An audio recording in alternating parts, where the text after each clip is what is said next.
जय हिंद, वंदे मातरम। हेलो दोस्तों, learn with Govind sir YouTube channel में आप सभी भाई बहनों का हार्दिक स्वागत एवं अभिनंदन है।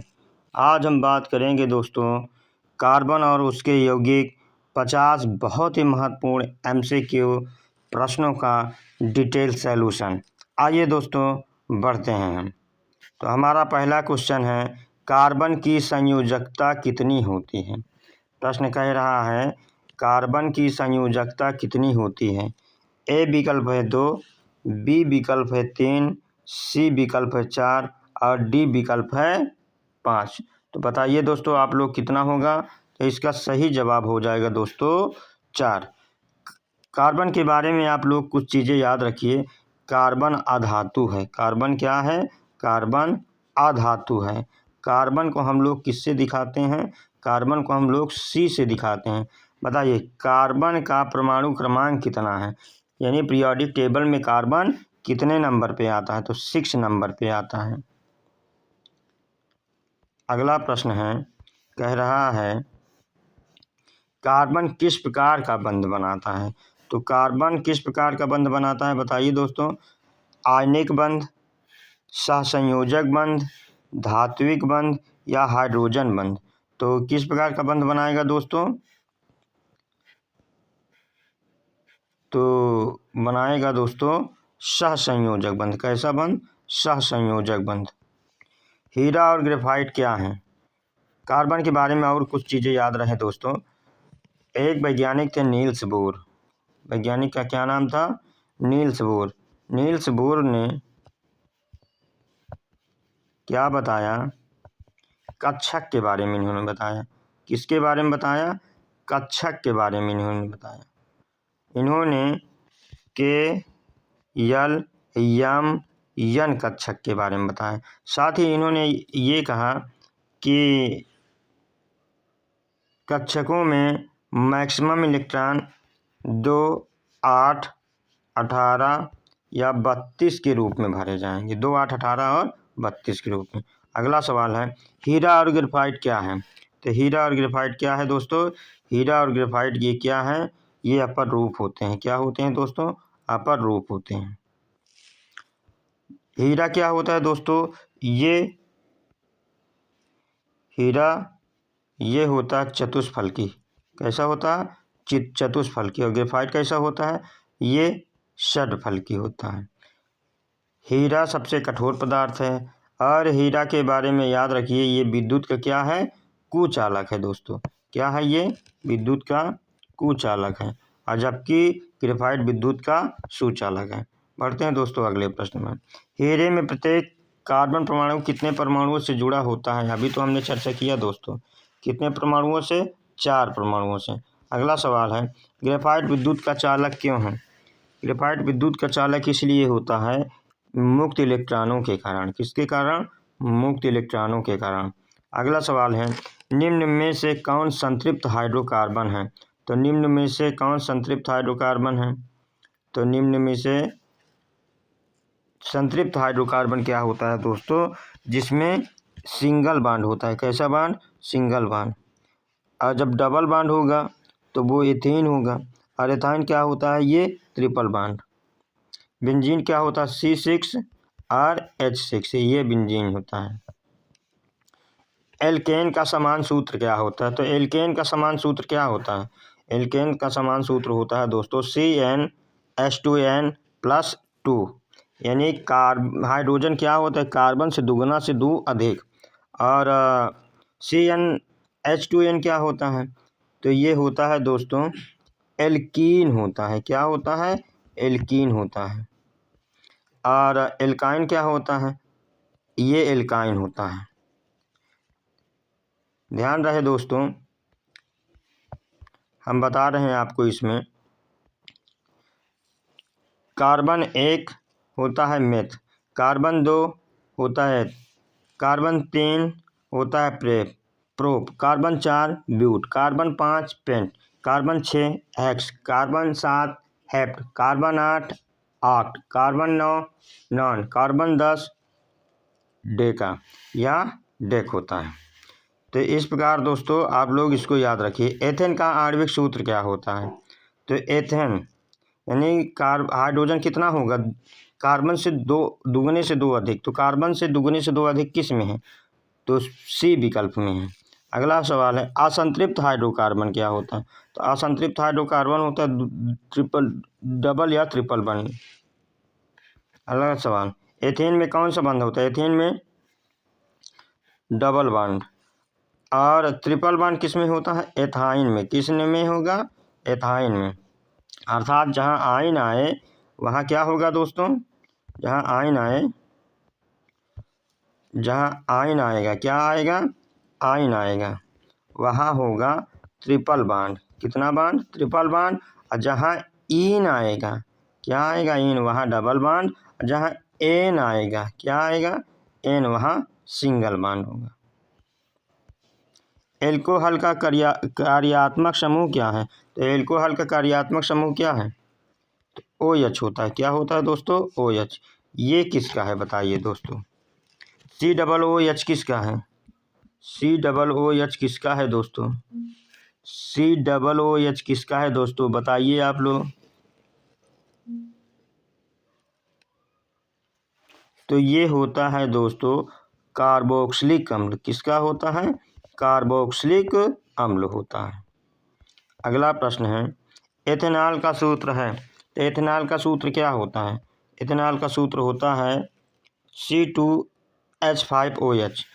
इसकी संरचना कैसे बनेगी दोस्तों, इसकी संरचना बनेगी C2, C कार्बन कार्बन और उसके बाद H5 लगाना है। सबसे पहले N है ना, तो सिंगल बॉन्ड, यहाँ लगा दिए OH, 5 carbon, H H H H और H। इस प्रकार इथेनॉल का फॉर्मेशन होगा। अगला सवाल है एस्टिक अम्ल का समान नाम क्या होता है। एस्टिक अम्ल का समान नाम क्या होता है, तो एस्टिक अम्ल का समान नाम होता है, सिरके को हम लोग एस्टिक अम्ल कहते हैं। आप लोग बताइए दोस्तों फार्मिक एसिड या फार्मिक अम्ल का सूत्र क्या होता है। फार्मिक अम्ल का सूत्र क्या होता है, तो फार्मिक अम्ल का सूत्र होता है दोस्तों HCOOH। साइट्रिक अम्ल का सूत्र क्या होता है दोस्तों, साइट्रिक अम्ल का सूत्र क्या होता है दोस्तों, तो साइट्रिक अम्ल का सूत्र होता है दोस्तों CHO। आप लोग लिख लीजिए सबसे पहले, तो अब उसके बाद आप लोग लिखिए 687। तो आप लोग ऐसे याद रखिए साइट्रिक अम्ल में 687 से, किससे, 687 से। लैक्टिक अम्ल में कैसे याद रखेंगे, कार्बन और हाइड्रोजन और ऑक्सीजन। लैक्टिक अम्ल को कैसे याद रखेंगे, कार्बन होता है इसमें 3, हाइड्रोजन होता है इसमें 6 और ऑक्सीजन होता है इसमें 3, अर्थात इसको 363 से। लैक्टिक अम्ल को कैसे याद करेंगे, 363 से। और जो सिरका है ये क्या होता है दोस्तों, तो ये होता है CH3COOH होता है। आइए दोस्तों बढ़ते हैं अगले सवाल पर। कार्बोक्सिलिक अम्ल क्या होता है, अभी तो हमने दोस्तों चर्चा किया था, बी विकल्प हो जाएगा इसका। OH क्या होता है, OH तो एल्कोहल होता है। CHO क्या होता है, ये एल्डिहाइड होता है दोस्तों। क्या होता है, एल्डिहाइड होता है। साबुन का जलीय विलयन कैसा होता है, तो साबुन का जलीय विलयन कैसा होगा दोस्तों, क्षारीय माध्यम में होगा। कैसे होगा, क्षारीय माध्यम में होगा। साबुन और डिटर्जेंट में मुख्य अंतर क्या है, तो ध्यान रहे दोस्तों साबुन और डिटर्जेंट में मुख्य अंतर कठोर जल में उनकी कार्य क्षमता से होता है, ना कि रंग से और ना ही कीमत से और ना ही गंध से। अगला प्रश्न है डिटर्जेंट किस जल में भी कार्य कर सकता है, तो डिटर्जेंट किस में करेगा, केवल मृदु, गलत बात है। केवल वर्षा, ये भी गलत है। खारे जल से कोई मतलब ही नहीं। हमारा सही जवाब हो जाएगा कठोर जल में भी। अगला प्रश्न है एथेनॉल का उपयोग किस में होता है, तो एथेनॉल का उपयोग होता है दोस्तों किस रूप में, बताइए, ईंधन के रूप में, औषधि के रूप में, विलायक के रूप में या सभी के रूप में। तो इसका सही जवाब हो जाएगा दोस्तों उपर्युक्त तो सभी। कार्बन श्रृंखलन कैटेनेशन का अर्थ क्या होता है दोस्तों? इसका अर्थ होता है, अपने नाम से ही बता रहा है, कार्बन का जुड़ना ही कैटेनेशन कहलाता है। अगला सवाल है, बेंजीन का सूत्र क्या होता है? तो बेंजीन का सूत्र अभी हमने डिस्कस किया था ऊपर ही दोस्तों, C6 और H6। बेंजीन बने कैसे गा? तो बेंजीन बनाया कैसे जाएगा दोस्तों? सबसे पहले 6 कार्बन आप लोग लगा लीजिए। किस प्रकार दोस्तों? 1 carbon, 2 carbon, 3 carbon, 4 carbon, 5 carbon और ये 6। Single bond, double bond, single bond, double bond, single bond, double bond. उसके बाद सब में क्या लगाइए दोस्तों? सब में हाइड्रोजन एक एक जोड़िए। Hydrogen, hydrogen, hydrogen, hydrogen, hydrogen, hydrogen. इस प्रकार दोस्तों बेंजीन का फॉर्मेशन होता है। देखिए कार्बन के चारों तरफ सभी में 4 4 बॉन्ड लगे हुए हैं, अर्थात इसका कौन सा विकल्प सही हो जाएगा? ए विकल्प इज राइट। अगला सवाल है, समान यवों में समान होता है। तो क्या समान होता है दोस्तों? आणविक सूत्र समान होता है। क्या समान होता है? आणविक सूत्र समान होता है। अगला सवाल है, एथाइन में कितने त्रिबंध होते हैं? अपने नाम से ही बता रहा है, ये है क्या? आयन। आयन शब्द आ रहा है अंत में। आयन शब्द में कितना होगा? त्रिबंध होगा तो 3 बंध होंगे। कितने त्रिबंध होते हैं? 3 त्रिबंध एथाइन में। अगला प्रश्न है, दहन क्रिया में कार्बन यौगिक बनाते हैं। तो जब दहन होगा किसी चीज़ का तो क्या क्या बनेगा दोस्तों? कार्बन मोनोऑक्साइड, कार्बन डाइऑक्साइड, ऊष्मा, या कार्बन डाइऑक्साइड और ऊष्मा। इसका सही जवाब हो जाएगा दोनों दोस्तों, कार्बन डाइऑक्साइड और ऊष्मा। एथेनॉल का अपचयन उत्पाद है। एथेनॉल का अपचयन उत्पाद क्या होगा दोस्तों? एथेनॉल स्वयं होगा। अगला प्रश्न है, पेट्रोलियम को कहा जाता है। पेट्रोलियम क्या है दोस्तों? ये एक प्रकार का जीवाश्मी ईंधन है। एक प्रकार का जीवाश्मी ईंधन है। नवीकरणीय ईंधन हो सकता है, कभी गैसीय ईंधन हो नहीं सकता। जैव ईंधन कुछ समय के लिए सही था, लेकिन उससे अच्छा विकल्प क्या है? ये विकल्प है। अगला प्रश्न है, एलपीजी का मुख्य घटक कौन सा है? एलपीजी का मुख्य घटक होता है दोस्तों प्रोपेन और ब्यूटेन। इसको याद करेंगे हम लोग किससे? बीपी से। हम लोग जब सिलेंडर उठाते हैं तो हम लोगों की बीपी बढ़ जाती है। आप लोग बताइए दोस्तों, इसमें गंध के लिए कौन सी गैस मिलाई जाती है? तो मारकेप्टन गैस मिलाई जाती है। कौन सा? मारकेप्टन गैस। मारकेप्टन गैस। अगला सवाल है दोस्तों, सीएनजी का पूर्ण रूप होता है। तो सीएनजी का पूर्ण रूप क्या होता है? Compressed natural gas. बताइए सीएनजी में कौन कौन सी गैस होती है? सीएनजी में कौन कौन सी गैस होती है? तो सीएनजी में गैस होती है मीथेन, और क्या होती है? प्लस में होती है प्रोपेन गैस। कौन सी? प्रोपेन। अगला सवाल है, कार्बन का परमाणु क्रमांक कितना है? तो कार्बन का परमाणु क्रमांक कितना है? कार्बन का परमाणु क्रमांक होता है 6 होता है। एथेनॉल का क्वथनांक लगभग होता है। तो एथेनॉल का क्वथनांक कितना होता है? क्वथनांक का मतलब क्या होता है दोस्तों? क्वथनांक का मतलब उबलने वाला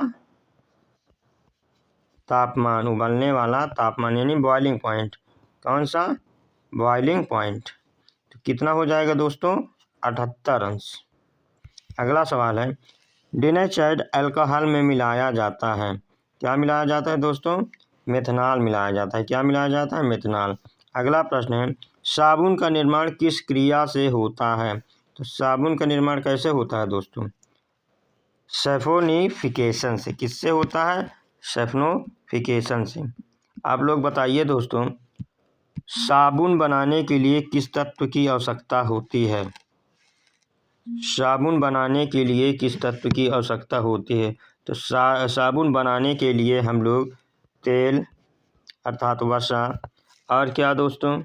सोडियम हाइड्रोक्साइड। क्या क्या? सोडियम हाइड्रोक्साइड या पोटेशियम हाइड्रोक्साइड KOH का यूज करते हैं, और प्लस जल का प्रयोग करते हैं। क्या क्या क्या दोस्तों? सोडियम हाइड्रोक्साइड, पोटेशियम हाइड्रोक्साइड, वसा जिसको हम कहते हैं तेल, और जल का प्रयोग करते हैं। क्या बनाने के लिए? साबुन बनाने के लिए। अगला सवाल है,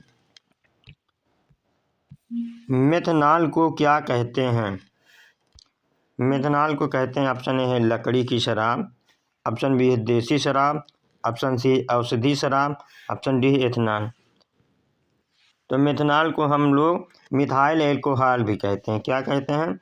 मिथाइल एल्कोहल, मिथाइल एल्कोहल भी कहते हैं। और दोस्तों इसका फार्मूला क्या होता है? इसका फार्मूला होता है CH3OH। CH3 मीथेन का हो गया, इसमें OH मिला दिए। और ये क्या होता है? ये लकड़ी की शराब होती है। क्या होता है दोस्तों? लकड़ी की शराब होती है। पढ़ते हैं दोस्तों अगले क्वेश्चन पर। कौन सा यौगिक विषैला होता है? कौन सा यौगिक विषैला होता है? Option A ethanol, option B है मेथनॉल, ऑप्शन सी है एथेन, ऑप्शन डी है एथेन। तो कौन सा विकल्प सही हो जाएगा दोस्तों? बी विकल्प, मेथनॉल यौगिक विषैला होता है। अगला सवाल है, कह रहा है कार्बन यौगिक समानता क्यों कम घुलनशील होते हैं? कार्बन यौगिक क्यों कम घुलनशील होते हैं? क्योंकि सहसंयोजक होने से ये कम घुलनशील होते हैं। और इनका क्या गलनांक और क्वथनांक क्या होता है? गलनांक और क्वथनांक, गलनांक क्या क्या गलनांक और क्वथनांक क्या होता है? निम्न होता है। अगला सवाल है, एथेन का उपयोग होता है, एथेन का उपयोग कहाँ होता है? एथेन का उपयोग होता है फल पकाने में। किसमें? फल पकाने में। अगला प्रश्न है, CO यानी कार्बन मोनोऑक्साइड एक खतरनाक गैस है क्योंकि? कार्बन मोनोऑक्साइड खतरनाक गैस है क्योंकि ये क्या होती है? ये बहुत ही विषैली गैस होती है। कैसी होती है? विषैली गैस होती है। क्यों विषैली होती है? क्योंकि इसके प्रभाव से सीधा क्या होता है दोस्तों? इसके प्रभाव से सीधा क्या होता है? ऑक्सीजन की पूर्ति कम हो जाती, O2 की पूर्ति कम हो जाती है। अगला प्रश्न है, कार्बन का अपर रूप नहीं है, कार्बन का अपर रूप नहीं है। तो कार्बन का कौन सा अपर रूप नहीं है? नमक नहीं है। कौन सा नहीं है? नमक नहीं है। अच्छा, कार्बन के अपर रूप कौन कौन है? हीरा है, ग्रेफाइट है, कोयला है। और क्या हो सकता है दोस्तों? एक नाम और याद रखिएगा दोस्तों, फुलरीन होता है, फुलरीन होता है। फुलरीन को हम C60 लिखते हैं। क्या लिखते हैं? C60 के रूप में लिखते हैं। अगला प्रश्न है, कार्बन यौगिकों में बंध कोण लगभग होता है। तो बंध कोण लगभग कितना होता है? 109.5 डिग्री। अगला प्रश्न है, एथेनॉल को किससे अभिक्रिया कराने पर एथीन बनती है? तो एथेनॉल को किससे अभिक्रिया कराने पर एथीन बनेगी? H2SO4 को। कैसे दोस्तों? एथेनॉल है C2H5O5, इसमें हम किससे अभिक्रिया कराए? H2SO4 से। बनाया क्या दोस्तों? ये बनाया क्या? एथीन बनाए हैं।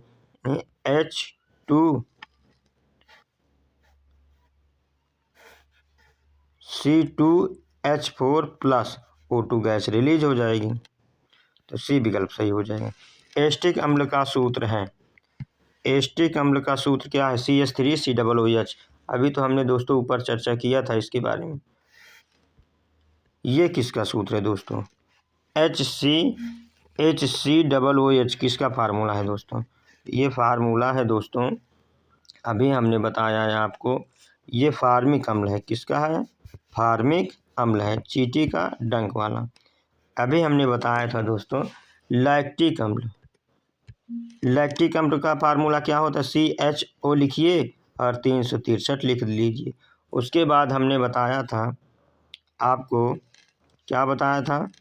एक और कोई बताए थे कौन सा अम्ल था? साइट्रिक अम्ल। साइट्रिक अम्ल क्या होता है? 687।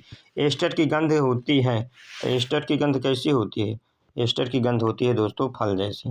अगला प्रश्न है, एस्टरीकरण अभिक्रिया में बनता है। तो एस्टरीकरण अभिक्रिया में एस्टर और जल का निर्माण होता है। अगला सवाल है, कठोर जल में साबुन क्यों बेकार होता है? क्योंकि ये क्या होता है, स्कैम बनाता है। डिटर्जेंट किसे बनाए जाते हैं? तो डिटर्जेंट बनाए जाते हैं पेट्रोलियम से। अगला सवाल है, कार्बनिक यौगिकों का अध्ययन कहलाता है? तो कार्बनिक रसायन कहलाता है। क्या कहलाता है दोस्तों? कार्बनिक रसायन कहलाता है। अगला सवाल है, एथाइन का सामान्य नाम है? एथाइन का सामान्य नाम क्या है? एस्टिलीन को हम लोग एथाइन भी कहते हैं। अगला सवाल है, कार्बन श्रृंखला की लंबाई बढ़ाने से क्या होगा? लंबाई बढ़ेगी तो क्वथनांक बढ़ जाए। क्वथनांक मतलब बॉइलिंग पॉइंट यानी उबलने वाला तापमान पॉइंट। निम्न में कौन जैव ईंधन है? तो कौन सा जैव ईंधन है? बायोगैस हमारा क्या है? जैव ईंधन है। कार्बन यौगिकों का दहन अपूर्ण होने पर क्या बनता है? यदि कोई आग जलाओ और पूरी तरीके से जले ना तो उससे क्या प्रोड्यूस होगा? Carbon monoxide. ये बहुत ही जहरीली गैस होती है। कार्बन यौगिकों में विविधता का मुख्य कारण है? तो कार्बन यौगिकों का विविधता का मुख्य कारण क्या है? श्रृंखलन और समवायता, ये होता है दोस्तों। तो इस प्रकार ये रहे आज के हमारे 50 सवाल। और आप लोग बताइए दोस्तों कमेंट बॉक्स में ये क्लास कैसी लगी। साथ ही साथ चैनल को लाइक, सब्सक्राइब और शेयर करना मत भूलिए। थैंक यू दोस्तों वॉचिंग दिस क्लास।